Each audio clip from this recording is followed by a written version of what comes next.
بسم اللہ الرحمن الرحیم۔ السلام علیکم۔ آج کا واقعہ ہے حضرت داؤد علیہ السلام اور خوبصورت لڑکی کا قصہ۔ معزز خواتین و حضرات، جب بنی اسرائیل قوم حضرت داؤد علیہ السلام کے پاس جمع ہوئے تو اللہ پاک نے ان پر زبور نازل کی اور انہیں آہنگیری کا فن سکھایا اور لوہے کو ان کے لیے نرم و ملائم بنا دیا۔ پہاڑوں اور پرندوں کو حکم دیا کہ جب وہ تسبیح کریں تو تم بھی ان کے ساتھ تسبیح کرو۔ خدا تعالیٰ نے کبھی کسی اپنی مخلوق کو حضرت داؤد علیہ السلام کی طرح آواز نہیں دی ہے۔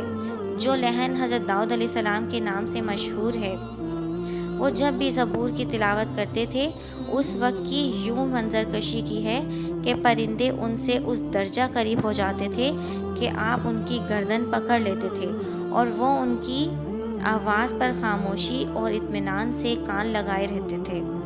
حضرت داؤد علیہ السلام بہت بڑے مجاہد اور عبادت گزار تھے اور بنی اسرائیل پر حاکم اور خدا کے بنائے ہوئے خلیفہ اور نبی تھے جو خدا کے حکم کے مطابق فیصلہ کیا کرتے تھے۔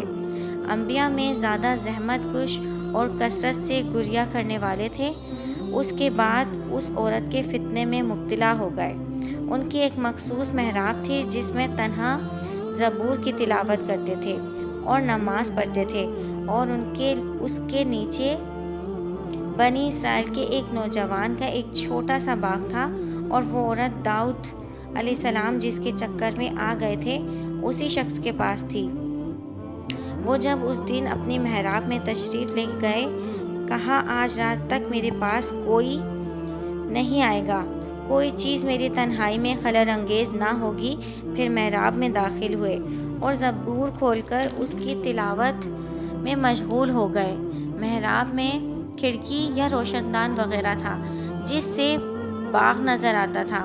جب حضرت داؤد علیہ السلام زبور کی تلاوت کر رہے تھے تو ان کے سامنے ایک زرعی کبوتر آپ علیہ السلام کے سامنے کھڑکی پر آ کر بیٹھ گیا۔ آپ نے سر اٹھا کر اس کو دیکھا اور حیرت کی، اور اپنی کہی ہوئی بات یاد آ گئی کہ کوئی چیز ان کی عبادت میں رکاوٹ اور مانع نہ بنے۔ پھر اپنا سر نیچے جھکایا اور زبور پڑھنے لگے، اور جو کبوتر حضرت داؤد علیہ السلام کے امتحان اور آزمائش کے لیے آیا تھا کھڑکی سے اٹھ کر حضرت داؤد علیہ السلام کے سامنے بیٹھ گیا۔ انہوں نے اس کی طرف ہاتھ بڑھایا تو وہ کچھ پیچھے ہٹ گیا۔ انہوں نے اس کا پیچھا کیا تو کبوتر کھڑکی کی طرف اڑ گیا۔ آپ علیہ السلام اسے پکڑنے کے لیے کھڑکی کی طرف گئے تو کبوتر باغیچے کی طرف پرواز کر گیا۔ آپ نے اس کی نگاہ سے پیچھا کیا کہ وہ کہاں بیٹھا ہے تو اس عورت کو نہاتے دھوتے میں مشغول پایا۔ ایسی عورت جو حسن و جمال میں، خوبصورتی اور نازک انداز میں بے مثال تھی۔ خدا اس کے حال سے بخوبی واقف ہے۔ کہتے ہیں کہ جب اس عورت نے حضرت داؤد علیہ السلام کو دیکھا تو اپنے بال پھیلا دیے اور اس سے اپنا جسم چھپایا۔ پھر ان کا دل بے قابو ہو گیا تو اپنی زبور اپنی قیام گاہ کی طرف متوجہ ہوئے، اور ہوا ایسا کہ اس عورت کی یاد دل سے محو نہیں ہوئی۔ اس فتنے کا نتیجہ یہ ہوا کہ اس عورت کے شوہر کو جنگ پہ بھیج دیا اور لشکر کے کمانڈر کو ایک کتاب کے خیال کے مطابق حکم دیا کہ اسے ایسی مہم میں آگے رکھ کر اس کا کام تمام کر دیں تاکہ اپنی مراد پا سکیں۔ ان کے پاس 99 بیویاں تھیں۔ اس عورت کے شوہر کے مرنے کے بعد اس سے شادی کر لی۔ اللہ تعالیٰ نے جبکہ وہ محراب عبادت میں تھے فرشتوں کو آپس میں لڑتے جھگڑتے ان کے پاس بھیجا تاکہ ہمسائے کے ساتھ اس فعل کا ایک نمونہ دکھائیں۔ داؤد علیہ السلام نے جب ان دونوں کو اپنے سر پر کھڑے دیکھا تو خوف زدہ ہوئے اور کہا کہ کس چیز نے تم دونوں کو میرے سر پر سوار کیا ہے؟ بولے گھبراؤ نہیں، ہم جھگڑنے اور تمہارے ساتھ بدسلوکی کرنے نہیں آئے۔ ہم دونوں اس بات پر تنہا شاکی ہیں کہ ہم نے ایک پر ظلم کیا ہے۔ ہم اس لیے آئے ہیں تاکہ ہمارے درمیان عدل و انصاف کے ساتھ قضاوت کرو اور حق سے دور نہ ہو جاؤ، اور ہمیں راہ راست کی طرف ہدایت کرو، یعنی ہمیں راہ راست پر چلاؤ اور غیر حق سے بچاؤ۔ جو فرشتہ اس عورت کے شوہر اوریا بن حنایا کی طرف سے گفتگو کر رہا تھا اس نے کہا یہ میرا بھائی ہے، یعنی میرا دینی برادر ہے۔ اس کے پاس 99 بھیڑ ہیں اور میرے پاس صرف ایک بھیڑ ہے۔ لیکن یہ چاہتا ہے کہ اس ایک بھیڑ کو بھی میں اسے دے دوں، یعنی اس کے حوالے کر دوں، اور بعد میں وہ اس پر غالب آ کر مجھ سے بزور کہتا ہے یہ مجھ سے قوی اور توانا ہے، اس نے میری بھیڑ اپنی بھیڑوں کے ساتھ رکھ لی ہے اور مجھے خالی ہاتھ چھوڑ دیا ہے۔ داؤد علیہ السلام ناراض ہوئے اور خاموش شاکی سے بولے، اگر یہ جو کچھ کہہ رہا ہے سچ ہے تو تمہاری کلہاڑی سے تمہاری ناک توڑ دوں گا۔ پھر اپنے آپ میں آئے اور خاموش ہو گئے اور سمجھے کہ اس سے مراد اس کام کا اظہار ہے جو اوریا کی بیوی کے سلسلے میں انجام دیا۔ پھر گریہ اور زاری سے سجدے میں گر گئے اور توبہ اور انابت میں مشغول ہو گئے۔ وہ اس طرح سے 40 روز روزے کی حالت میں بھوکے پیاسے سجدے کی حالت میں پڑے رہے کہ آنسو سے ان کے چہرے کے پاس سبزہ اگ گیا اور چہرے اور گوشت پر سجدے کا نشان پڑ گیا۔ اللہ تبارک و تعالیٰ نے انہیں معاف کر دیا اور ان کی توبہ قبول کی، اور لوگ ایسا خیال کرتے ہیں کہ انہوں نے کہا کہ خدایا میں نے اس عورت کے حق میں حنایت انجام دی ہے، تو نے معاف کر دیا، لیکن اس مظلوم کے خون کا کیا ہوگا؟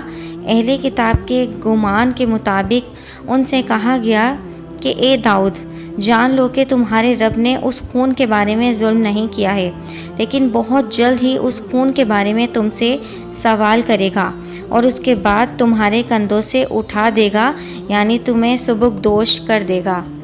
مصیبت ٹلنے کے بعد آپ نے اپنے گناہ کو اپنے ہاتھ کی ہتھیلی پر ظاہر کر لیا۔ کھانا کھاتے یا پانی پیتے اسے دیکھتے اور گریہ کرتے اور لوگوں سے گفتگو کرنے کے لیے آمادہ ہوتے تھے، اپنا ہاتھ کھول کر لوگوں کے سامنے پیش کرتے تھے تاکہ ان کے گناہ کی علامت لوگ دیکھیں۔ وہاب بن ماما نے اس کی روایت کو جو خدا کے نبی داؤد علیہ السلام پر تہمت، تحذرہ اور کسک بیانی پر مشتمل ہے، اہل کتاب کی کتابوں سے نقل کر کے اس کا موقف بھی بتایا ہے۔ حسن بن بصری سے نقل کی ہے کہ انہوں نے کہا کہ داؤد نے اپنی زندگی کے ایام 4 حصوں میں تقسیم کیے ہیں۔ ایک دن اپنی عورتوں سے مخصوص رکھا، ایک دن بنی اسرائیل کے درمیان قضاوت اور فیصلے کیے، اور ایک دن خود ہی بنی اسرائیل کے لیے تاکہ وہ لوگ انہیں اور وہ ان کو واضح نصیحت کریں، وہ ان کو اور وہ انہیں رلائیں۔ ایک مرتبہ بنی اسرائیل کا دن آیا تو کہا، معاوضہ کرو، کیا کوئی دن انسان کے لیے ایسا گزرتا ہے کہ وہ اس میں کوئی گناہ نہیں کرتا؟ داؤد علیہ السلام نے اپنے اندر محسوس کیا کہ وہ اس کی صلاحیت رکھتے ہیں۔ جب عبادت کا دن آیا، سب دروازوں کو بند کر لیا اور یہ حکم دیا کہ کوئی میرے پاس نہ آئے۔ پھر توریت پڑھنے میں مشغول ہو گئے۔ ابھی کثرت کر ہی رہے تھے کہ ایک سنہرا کبوتر اور دیدہ زیب رنگوں کے ساتھ ان کے سامنے آیا تو انہوں نے اسے پکڑنا چاہا تو وہ اڑ کر اتنا دور چلا گیا کہ ان کی دست رفت سے بہت دور چلا گیا۔ وہ اس کبوتر کے اس درجہ پیچھے پڑے کہ اس طرح ان کی نظر اس عورت پر پڑی جو غسل کرنے میں مصروف تھی۔ اس کے جسم کی ساخت اور خوبصورتی نے انہیں حیرت میں ڈال دیا۔ جب اس عورت نے کوئی سایہ محسوس کیا تو اپنے جسم کو بالوں سے چھپا لیا تو ان کی حیرت اور استجاع میں مزید اضافہ ہو گیا، تو انہوں نے اس کے شوہر کو ایک کمانڈر بن کر ایک خط لکھا کہ وہ ایسی ویسی جگہ روانہ ہو جائے، اور وہ ایسی جگہ تھی جہاں سے واپسی ناممکن تھی، اور اس کے حکم کی تعمیل کی تو وہ قتل ہو گیا۔ تو انہوں نے یعنی حضرت داؤد علیہ السلام نے اس عورت سے شادی کر لی اور پھر بعد میں اپنے رب کے حضور گڑ گڑا کر معافی مانگی۔ اللہ تعالیٰ نے انہیں معاف کیا، بے شک اللہ بڑا رحیم و کریم ہے۔ اللہ تعالیٰ سے دعا ہے اللہ تعالیٰ ہم سب کو برائیوں، بہتان تراشی اور ہر طرح کے ظلم کرنے سے بچائے، اور اللہ ہم سب کو اپنے حفظ و امان میں رکھے اور ہر طرح کی بیماریوں سے بچائے، آمین یا رب العالمین۔ اگر آپ کو یہ واقعہ پسند آیا ہو تو پلیز میرے چینل کو لائک، شیئر اینڈ سبسکرائب۔ اپنے دوستوں کے ساتھ یہ واقعہ ضرور شیئر کریے گا۔ Thanks for watching.